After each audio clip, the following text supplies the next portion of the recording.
Expected में minimum 0 maximum 18, mean में minimum 0 maximum 15 और स्टैंडर्ड ऑफ लिविंग में $100 और $75,000। अब ये जो वैल्यू है, इससे ये इंडेक्स कैसे बनाया जाता है, देखिए, actual value minus minimum value. आपको याद होगा हमने हर डायमेंशन का मिनिमम और मैक्सिमम डिसाइड किया, देखा था टेबल में, मिनिमम और मैक्सिमम हर वैल्यू का, जो हमने पिछले स्लाइड में देखा। Okay, so actual minus minimum divided by maximum minus minimum, actual value minus minimum value divided by maximum value minus minimum value. ये फॉर्मूला है जिससे HDI इंडिकेटर डिसाइड होता है। ओके, अब हर indicator, health indicator, education indicator, income indicator इसी तरह से डिसाइड होता है, actual minus minimum, maximum minus minimum, और इन तीनों का ज्योमेट्रिकल मीन लिया जाता है, health index into education index into index of income raised to 1/3, उनका ज्योमेट्रिक मीन लेकर हम फाइनल HDI वैल्यू कैलकुलेट करते हैं। ओके, देखिए, अगर किसी देश में जो इंडिकेटर है वो 0.800 या उससे अबव है, तो उस देश को माना जाएगा very high human development.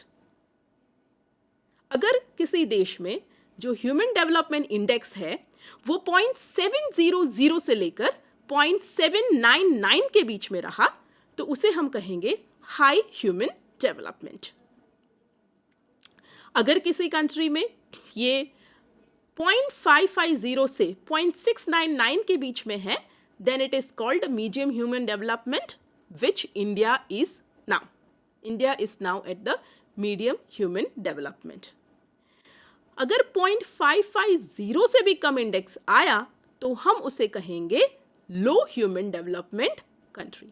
UNDP के अनुसार इस तरह के डिस्टिंक्शन किए गए हैं, 0.8 से अबव वेरी हाई, 0.7 से 0.799 हाई, 0.550 से लेकर 0.699 मीडियम, और 0.550 से नीचे it is low human development.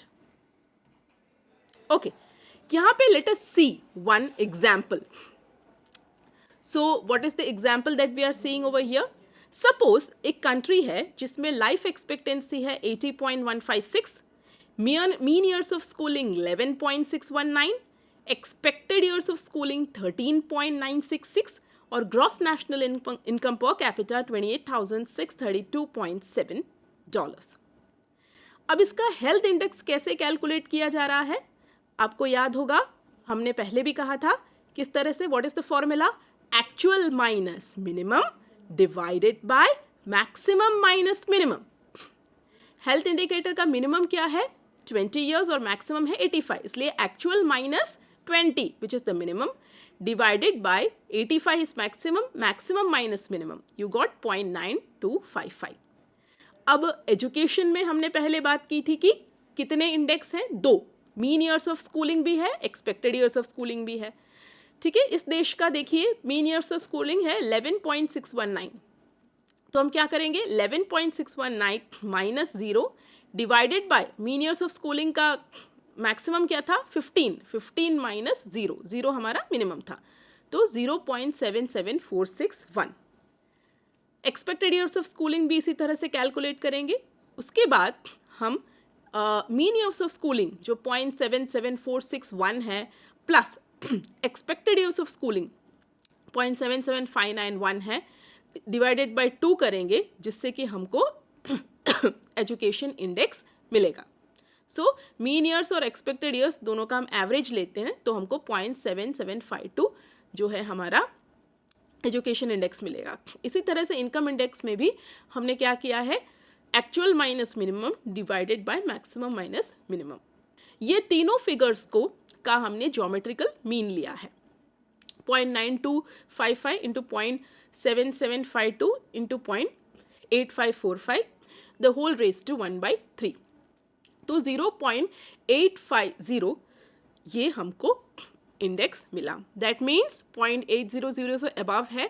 That means the country is in very high human development index.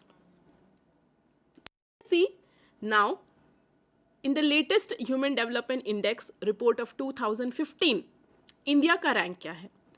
India ranked 130th among 188 countries. 188 countries में से हमारा जो रैंक है वो 130th है. हमारा HDI वैल्यू क्या है 0.609. जैसे हमने 2-3 स्लाइड पहले देखी कि 0.609 के अनुसार India falls under the medium human development category. In the 2015 ranking, Norway got the first, which was followed by Australia और उसके बाद Switzerland. Okay, so you must be thinking कि इंडिया का जो रैंक है ह्यूमन डेवलपमेंट इंडेक्स में, that is actually 130th rank is nothing to be very happy about. Year after year reports are that कि India has not been doing very well in human development. अगर आप ये table देखेंगे तो 1990 से 2014 तक we have improved from being 0.428 to 0.609 in the latest human development report. Actually, what is the problem with the human development indicator in India? Life expectancy जो है India की वो 67.6 ईयर्स थी इसके पहले के HDI में 2013 वाले में. उससे हमने 68 ईयर्स तक पहुँचे हैं. एंड GNI पर कैपिटा भी हमारा $5,180 था. उससे हमने इम्प्रूव करके $5,497 GNI पर कैपिटा है हमारा 2014 वाले HDI में. बट हमारी दो जगहों पे we are at a problem. Are expected years of schooling जो है वो 2011 से स्टैगनेंट है और वो है 11.7 पे. And mean years of schooling also is stagnant from 2010. It is stagnant at 5.4 years. So in that front India actually needs to work if we have to improve our human development index. So students, I think now you might be clear about the human development index Manav Vikas Suchakank, which is published by the UNDP. For the first time it was published in 1990 and it takes 3 indicators. Long and healthy life measured by life expectancy at birth. उसके बाद education level that is measured by 2 things. Mean years of schooling and expected years of schooling. और उसके बाद decent standard of living which is measured by per capita income. GNP per capita at purchasing power parity terms. इन तीनों index का geometric mean लिया जाता है. उसमें से we get the human development index. This is one of the prominent indicators of human development today. इसके बाद और भी काफ़ी नए ह्यूमन डेवलपमेंट इंडिकेटर्स आए हैं but this is one of the prominent. So now we have seen that for measuring economic development you need to go much beyond income. Just national income does not give a clear picture of economic development. We have so far seen 2 concepts. हमने 2 concepts देखे. Physical Quality of Life Index given by Morris D. Morris and Human Development Index which is published in the Human Development Report by the UNDP.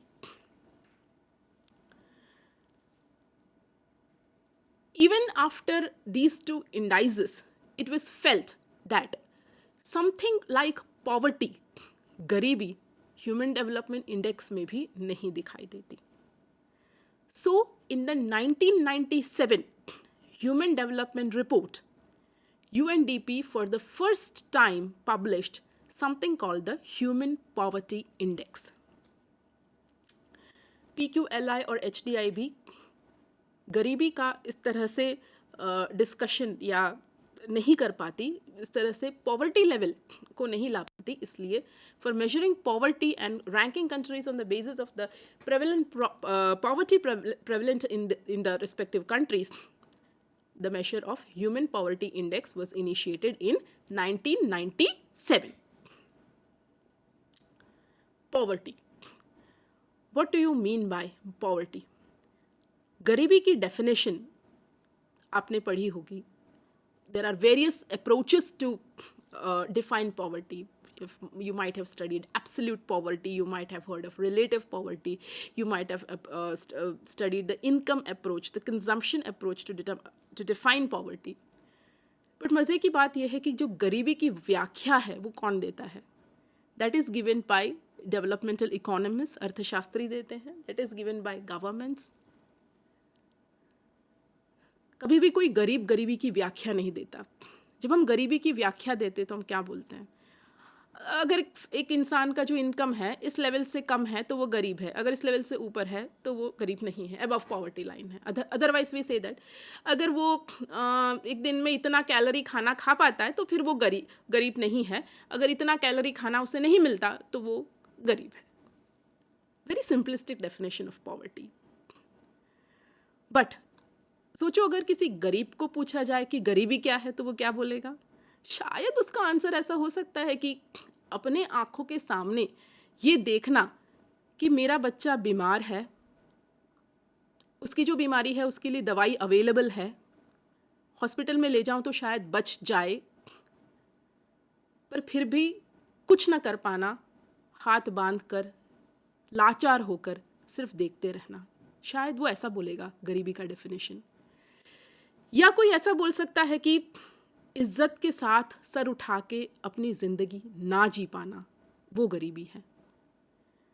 या फिर कोई ऐसा बोलेगा कि ना चाहते हुए भी ऐसे काम करके अपना जीवन बिता देना, चॉइसेस की कमी होना, वो गरीबी है. गरीबी का definition if you ask a poor he will be able to define, he or she will be able to define better. But yet developmental economists का काम है, and गरीबी has been poverty has been defined in various ways. Let us see. जैसे मैंने कहा income poverty और consumption poverty. Second is material lack or want. Income poverty का मतलब अगर किसी इंसान का इनकम एक पर्टिकुलर लेवल से कम है तो हम उसे गरीब कह सकते हैं, अथवा अगर वो कुछ पर्टिकुलर लेवल से कम कंजम्पशन कर रहा है, कम कैलोरीज का कंजम्पशन कर रहा है तो हम उसे गरीब कह सकते हैं. अथवा मटेरियल लैक और वांट, उसके पास कुछ सामान नहीं है, टीवी नहीं है, फ्रिज नहीं है, अगर कुछ सामान नहीं है तो हम उसे गरीब कह सकते हैं. अथवा कैपेबिलिटी डिप्राइवेशन जो अमर्त्य सेन का डेफिनेशन है उसके हिसाब से अगर इंसान में कैपेसिटी नहीं है, कैपेबिलिटी नहीं है लिखने की, पढ़ने की या कोई भी काम करने की, उसकी कैपेसिटी छिन जाती है तो हम उसे गरीब कह सकते हैं. ह्यूमन पॉवर्टी इंडेक्स में 2 इंडेक्सेस हैं जो डेवलपिंग कंट्रीज़ और डेवलप्ड कंट्रीज़ दोनों के लिए बनाई गई हैं. HPI-1 human poverty index 1 for developing countries and human poverty index 2 for the developed countries. सबसे पहले हम HPI-1 देखते हैं. Deprivation of longevity measured as a percentage of individuals with a life expectancy lower than 40 years. जो विकासशील देश हैं, developing countries हैं, उनके लिए जो गरीबी का जो डायमेंशन है उसमें सबसे पहला डायमेंशन है P1, जिसमें ये देखा गया है कि उस देश में कितने प्रतिशत लोग 40 साल की उम्र तक भी नहीं जी पाते. मतलब ऑब्वियस है, थिंग क्लियर है कि अगर वहाँ पे हॉस्पिटल्स की सुविधाएं नहीं है, दवाइयों की सुविधाएं नहीं है, स्वास्थ्य सुविधाएं नहीं है तो इंसान 40 साल की उम्र तक भी नहीं जी पाएगा. सबसे पहले P1 है कितने % लोग 40 साल की उम्र तक भी नहीं जी पा रहे. सेकेंड, डिप्रिवेशन ऑफ नॉलेज अथवा परसेंटेज ऑफ इलिटरेसी, कितने लोग निरक्षर हैं, इलिटरेट हैं, कितने एडल्ट्स इलिटरेट हैं. एंड P3, जो P3 है उसमें डिसेंट स्टैंडर्ड ऑफ लिविंग, जीवन का स्तर, इसमें 3 चीज़ें ली गई है. कितने प्रतिशत लोगों को साफ पानी नहीं मिल रहा, कितने प्रतिशत लोगों के पास स्वास्थ्य की सुविधाएं नहीं हैं, और कितने प्रतिशत बच्चे मालन्यूट्रिशन है अथवा कुपोषित हैं, कुपोषण का शिकार हैं। इन 3 इंडाइसेस का P31 यानी P32 हेल्थ और P33 कुपोषण, इन तीनों का एवरेज लेकर P3 ऑब्टेन किया है। P3 क्या है? अपना स्टैंडर्ड ऑफ लिविंग। ओके, अब HPI-1 प्राप्त करने के लिए इन तीनों इंडेक्स का को एक सिंगल मेशर में लिया गया है, and single measure by giving a greater weight to the most disadvantage situation. ये है HPI-1 की फॉर्मूला। P1 क्या है? P1 is percentage of people जो 40 साल की उम्र तक भी नहीं जी पाते। P2 and P3 the whole divided by 3 raise to 1/3। Okay, now human poverty index in the developed countries. देखिए, डेवलपिंग कंट्रीज और डेवलप्ड कंट्रीज की सिचुएशन थोड़ी सी अलग है, इसीलिए ह्यूमन पॉवर्टी इंडेक्स में HPI-1 और HPI-2 लिया गया है। HPI-1 में P1 जो है इसमें पहले से थोड़ा अलग है, ये डेवलप्ड कंट्री है, इसलिए इसमें ये देखा गया P1 में कि कितने प्रतिशत लोग 60 साल की उम्र तक नहीं जी पाते, दैट इज P1। P2 कितने प्रतिशत लोग फंक्शनली इलिटरेट हैं। देखिए, हमने जब डेवलपिंग कंट्रीज का देखा तो हमने सिर्फ इलिटरेट है देखा, यहाँ पे फंक्शनली इलिटरेट का मतलब क्या है? थोड़ा बहुत लिखना पढ़ना जानते हैं पर उनकी वो साक्षरता का वो अपने जॉब के लिए इस्तेमाल नहीं कर पा रहे। एंड थर्ड इज P3, जैसे कितने प्रतिशत लोग बिलो पॉवर्टी लाइन हैं। फोर्थ इज कितने प्रतिशत लोग लंबे टाइम के लिए अनएम्प्लॉयड हैं। उसके बाद P1 cube plus P2 cube plus P3 cube plus P4 cube the whole upon 4 raise to 1/3। इस तरह से HPI-1 HPI-2 human poverty index in the developed countries is being calculated. So students, now we have seen 3 concepts, which are they? PQLI, HDI and HPI. If you want to know more about these concepts, आप UNDP के website visit कर सकते हैं।